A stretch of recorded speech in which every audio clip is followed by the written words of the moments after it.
Good morning. स्वागत है आप सभी को हमारे यूट्यूब चैनल जैन क्लासेस मस्ती में। आप सबसे बता दें कि क्लास टेंथ का है ये भूगोल। क्या है? भूगोल चैप्टर फर्स्ट, संसाधन एवं विकास, नोट्स इन हिंदी। आप बारीकी से देखिएगा, अगर क्लास टेंथ में है तो क्लास टेंथ के जो भी बच्चे हैं वो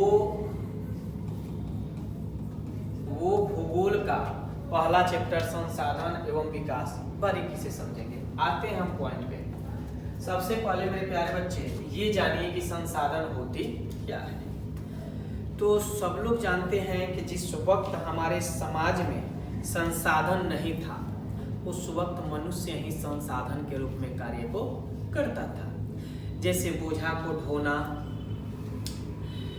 कुदाल चलाना, फसलें उगाना, विभिन्न प्रकार के एक्टिविटी जो मनुष्य के जीवन यहाँ संभव हो वो सारे काम करते थे मनुष्य। क्योंकि संसाधन नहीं था उस वक्त सबसे बड़ा संसाधन मनुष्य ही माना जाता था। अब आपको यहाँ एक क्वेश्चन मिल गया कि दुनिया में सबसे बड़ा संसाधन और सबसे पहला संसाधन कौन है? तो आप कहिएगा मानव है। क्या कहिएगा मेरे प्यारे बच्चों? मानव है।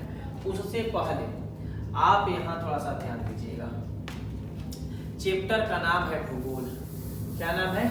भूगोल। और भूगोल क्या होता है ये जानना जरूरी है। जियोग्राफी, भूगोल को इंग्लिश में कहते हैं जियोग्राफी। क्या कहते हैं मेरे प्यारे बच्चों? जियोग्राफी।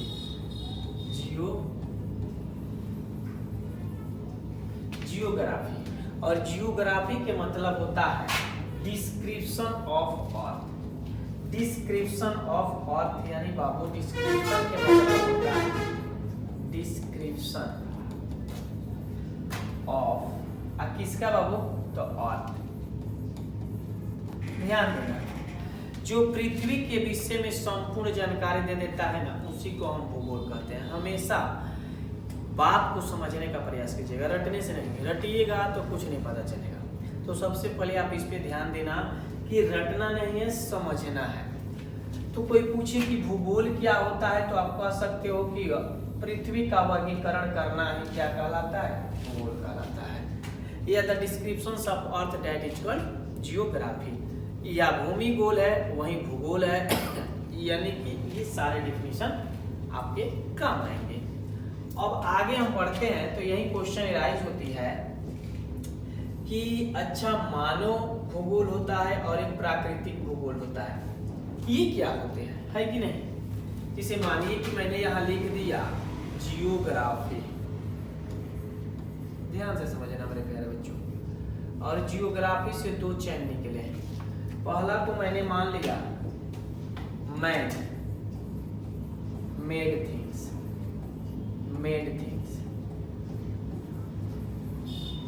और सेकेंड वाले को बाबू हमने मान लिया नेचर गिफ्ट।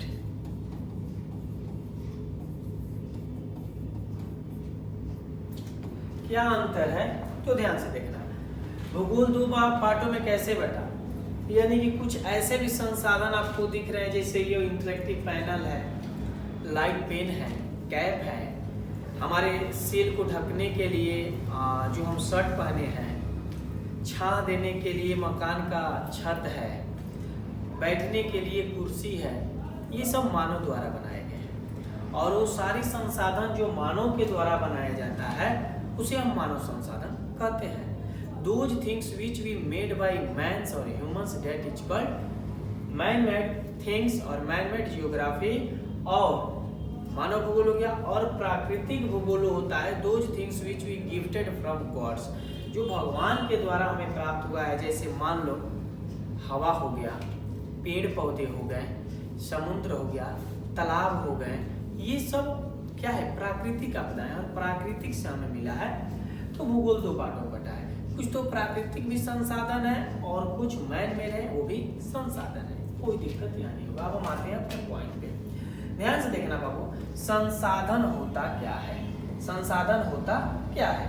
बढ़िया समझिएगा, 100% समझ में आएगा। हमारे पर्यावरण को हम कहते हैं इन्वायरमेंट। क्या कहते हैं? इन्वायरमेंट।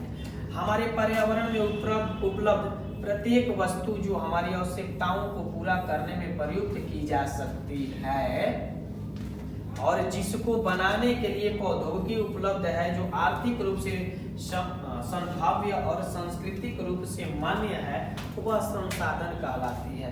कहीं डाउट नहीं होगा, एकदम सरल बात है। फिर एक बार समझो बाबू, हमारे पर्यावरण में उपस्थित, तो हम साधारण रूप से कह सकते हैं ना कि पर्यावरण में उपस्थित हर एक वस्तु संसाधन है।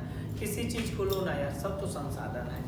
किसको लोगे, ये वॉच लो, ये भी एक संसाधन है, समय बताता है। टोपी लो, धूप से बचाता है, संसाधन है। बोर्ड पढ़ा रहे हैं, ये भी एक संसाधन है, बच्चे को अच्छे दिखता है।